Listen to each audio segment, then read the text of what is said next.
नमस्कार दोस्तों, इस बार का महाकुंभ शुरू हो चुका है और इस बार के महाकुंभ को कुंभ नॉमिक्स कहा जा रहा है। फेस्टिवल्स ऑफ अपॉर्चुनिटीज कहा जा रहा है। जहां 2019 में 25 करोड़ लोग कुंभ गए थे, वहीं इस बार महाकुंभ में 40 करोड़ से ज्यादा श्रद्धालु देश विदेश से आने वाले हैं।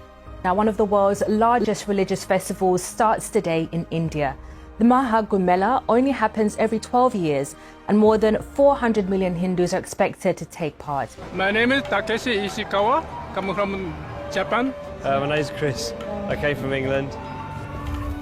I'm Rob from Holland. 45 दिनों के महाकुंभ से इंडियन इकोनॉमी को कम से कम 2 लाख करोड़ रुपए का फायदा होने वाला है और ये नंबर 4 लाख करोड़ रुपए $50 बिलियन से भी ज्यादा हो सकता है और इससे इंडियन इकोनॉमी को मेजर बूस्ट मिलेगा। महाकुंभ से इंडिया की जीडीपी 1% बूस्ट होगी। इसके अलावा हमारे देश में अभी जो कंज्यूमर स्पेंडिंग गिर रही है वो बढ़ेगी। इसके अलावा 45,000 एम्प्लॉयमेंट जनरेट होगी। इस बार का महाकुंभ 2013 के मुकाबले बिगर, ग्रैंडर और मोर टैक्स सेवी है। इस बार महाकुंभ में एआई टेक्नोलॉजी का यूज किया जा रहा है। कुंभ में अगर कोई खो जाएगा तो उसके लिए फेस रिकॉग्निशन कैमरे लगाए गए हैं। कोई डूब ना जाए उसके लिए अंडर वाटर ड्रोन्स और ऑटोमेटिक लाइफ बोर्ड लगाई गई है जो 100 मीटर तक अंडर वाटर डाइव कर सकती है।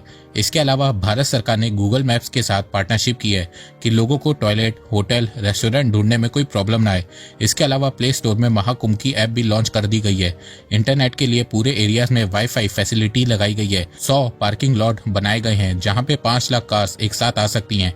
8,000 बस, 3,000 स्पेशल ट्रेन और 14 न्यू फ्लाइट लोगों के लिए अरेंज की गई है। इसके अलावा सिक्योरिटी के लिए 50,000 पुलिस तैनात की गई है।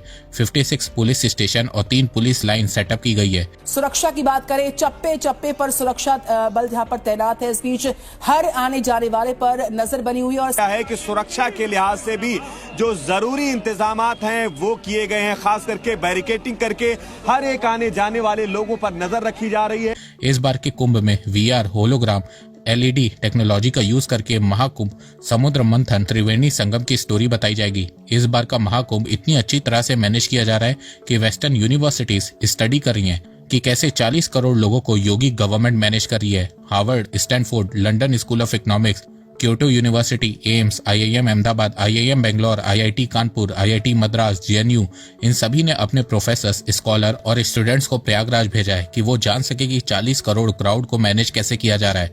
इस बार के महाकुंभ में स्टॉल लगाने के लिए 1-2 करोड़ की बिडिंग की गई है। यूपी गवर्नमेंट ने 1,60,000 टेंट लगाए हैं जिसमें से 2200 लग्जरी टेंट है। महाकुंभ में 4 तरीके के टेंट है, विला, महाराजा, स्विस कॉटेज और डॉर्मेट्री, और टेंट की प्राइस 1500 से 35,000 रुपए तक की है। इसके अलावा संगम निवास भी बनाया गया है जिसकी कॉस्ट 2 लोगों के लिए पर नाइट 1 लाख रुपए है। तो ये देखिए अंदर जो है पूरा का पूरा ये अब कमरा है, बैठकर आप नाश्ता पानी कर सकते हैं। बेड अटैच्ड वॉशरूम दिखा रहा हूँ। सीधे जो है माँ गंगा के जो है आप दर्शन कर सकते हैं। एक टेंट है जिसका कीमत 15,000 है पर नाइट का, और दूसरा टेंट है जिसकी कीमत जो है 10,000 रुपए है एक रात का। ITC, Coca Cola, Adani group, Hindustan Unilever, Dabur, Bisleri, park plus, Emami, Reliance consumer product, bank of Baroda, SpiceJet, इन सब ने महाकुंभ के लिए ब्रांडिंग राइट्स लिए हैं। 2017 से पहले जब कुंभ होता था तब उस समय इसको बिल्कुल भी महत्व नहीं दिया जाता था। पहले भी करोड़ों श्रद्धालु कुंभ में जाते थे पर उस समय न प्रॉपर इंफ्रास्ट्रक्चर होता था न प्रॉपर सेफ्टी होती थी। पर 2017 के बाद से हमें सब कुछ चेंज होता हुआ नजर आ रहा है। आज के समय कुंभ को एक इकोनॉमिक एक्टिविटी के रूप में देखा जाता है क्योंकि कुंभ से देश को खूब फायदा होता है।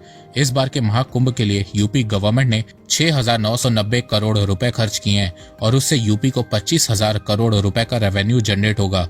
पूजा आइटम से 5,000 करोड़ रुपए, डेयरी प्रोडक्ट से 4,000 करोड़ रुपए, फ्लावर से 800 करोड़ रुपए और हॉस्पिटैलिटी होटल से 6,000 करोड़ रुपए जनरेट होगा। इसके अलावा यूपी की इकोनॉमी को 2 लाख से 4 लाख करोड़ रुपए का फायदा होगा।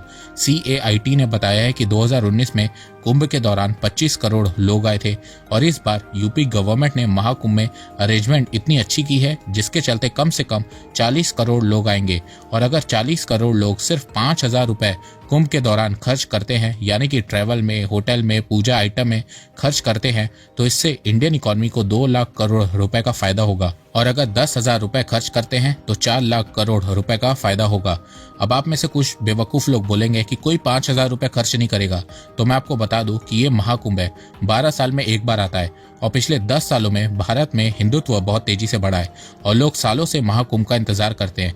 तो मुझे लगता है कि इंडियन इकोनॉमी को 4 लाख करोड़ रुपए से भी ज्यादा का फायदा होगा। ये जो तस्वीरें हैं विहंगम है और ये जो दृश्य हैं ये बताने के लिए काफी है कि आस्था का जो हुजूम है किस तरीके से लोगों के सर पर चढ़ करके बोल रहा है। CAIT ने बताया कि महाकुंभ से भारत के 25 सेक्टर्स को फायदा होगा, जैसे कि अकोमोडेशन और टूरिज्म सेक्टर को 40,000 करोड़ रुपए का फायदा होगा, फूड एंड बेवरेजेस सेक्टर को 20,000 करोड़ रुपए, रिलीजियस आइटम एंड ऑफरिंग जैसे कि oil, lamps, Ganga water, idols, religious book जैसे सेक्टर्स को 20,000 करोड़ रुपए का फायदा होगा, ट्रांसपोर्ट एंड लॉजिस्टिक्स सेक्टर को 10,000 करोड़ रुपए, टूरिज्म सर्विसेज को 10,000 करोड़ रुपए, हेल्थ केयर सेक्टर को 3,000 करोड़ रुपए का फायदा होगा।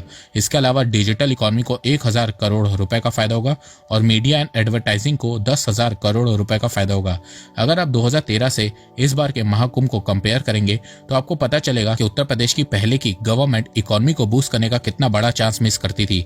2013 के महाकुंभ से सिर्फ 12,000 करोड़ रुपए का रेवेन्यू जनरेट हुआ था। फिर 2017 में योगी गवर्नमेंट पावर में आई। 2019 में 6 साल वाला कुंभ हुआ जिससे 1,20,000 करोड़ रुपए का रेवेन्यू जनरेट हुआ और अब 2025 में 12 साल वाला महाकुंभ हो रहा है और उससे 2 से 4 लाख करोड़ रुपए जनरेट होगा। तो कहां पहले 12,000 करोड़ रुपए जनरेट होता था, वहीं अब कम से कम 2 लाख करोड़ रुपए जनरेट होगा। वहीं 2013 में महाकुंभ को 16 स्क्वायर किलोमीटर के एरिया में कवर किया गया था। इस बार 40 स्क्वायर किलोमीटर का एरिया दिया गया है ताकि ज्यादा भीड़ भाड़ ना हो सके और लोग आराम से पूजा और स्नान कर सके। इस बार योगी गवर्नमेंट ने महाकुंभ नगर टेम्पररी डिस्ट्रिक्ट ही बना दिया है जो 25 सेक्टर्स में डिवाइडेड है और इसमें 56 पुलिस स्टेशन है। 2013 में डिवोटीज के लिए 33,900 टॉयलेट बनाए गए थे। इस बार 1.5 लाख से ज्यादा टॉयलेट बनाए गए हैं, साथ में पोर्टेबल टॉयलेट और 10,000 चेंजिंग रूम भी बनाए गए हैं। इसके अलावा प्रॉपर ट्रांसपोर्टेशन लाइटनिंग के लिए 1532 किलोमीटर वायरिंग की गई है और 67,000 स्ट्रीट लाइट लगाई गई है। 170 सब स्टेशन भी बनाए गए हैं और सेफ्टी के लिए drones, camera, face recognition system install किए गए हैं। देखो, इस समय यूपी की जो योगी गवर्नमेंट है वो टेम्पल टूरिज्म को बूस्ट करने में लगी हुई है जिससे यूपी की इकोनॉमी बूस्ट हो सके और इसका फायदा उत्तर प्रदेश को पिछले कुछ सालों में मिल भी रहा है। 2024 में अयोध्या राम मंदिर ने ताजमहल को बीट कर दिया है और यूपी का टॉप टूरिस्ट डेस्टिनेशन बन गया है। अयोध्या में सिर्फ 9 महीनों में 13.5 करोड़ टूरिस्ट आए हैं। अयोध्या के अलावा वाराणसी में 7 करोड़ टूरिस्ट आए हैं। भारत में सबसे ज्यादा डोमेस्टिक टूरिस्ट यूपी में आते हैं, मंदिरों में दर्शन करते हैं, होटल में रुकते हैं, रेस्टोरेंट में खाते हैं, शॉपिंग करते हैं, जिससे यूपी की इकोनॉमी को सिर्फ टूरिज्म से 2022 में 2 लाख करोड़ रुपए से ज्यादा का फायदा हुआ था और इस साल सिर्फ महाकुंभ से उत्तर प्रदेश को 45 दिनों में 2 लाख करोड़ रुपए का फायदा होगा। इसके अलावा रिलीजियस टूरिज्म के चलते यूपी 2028 तक $500 बिलियन की इकोनॉमी भी बन जाएगा। तो दोस्तों, आपको ये वीडियो कैसा लगा? आप अपनी राय मुझे कमेंट सेक्शन में बताइए। तो अब तक के लिए बस इतना ही। धन्यवाद। जय हिंद, जय भारत।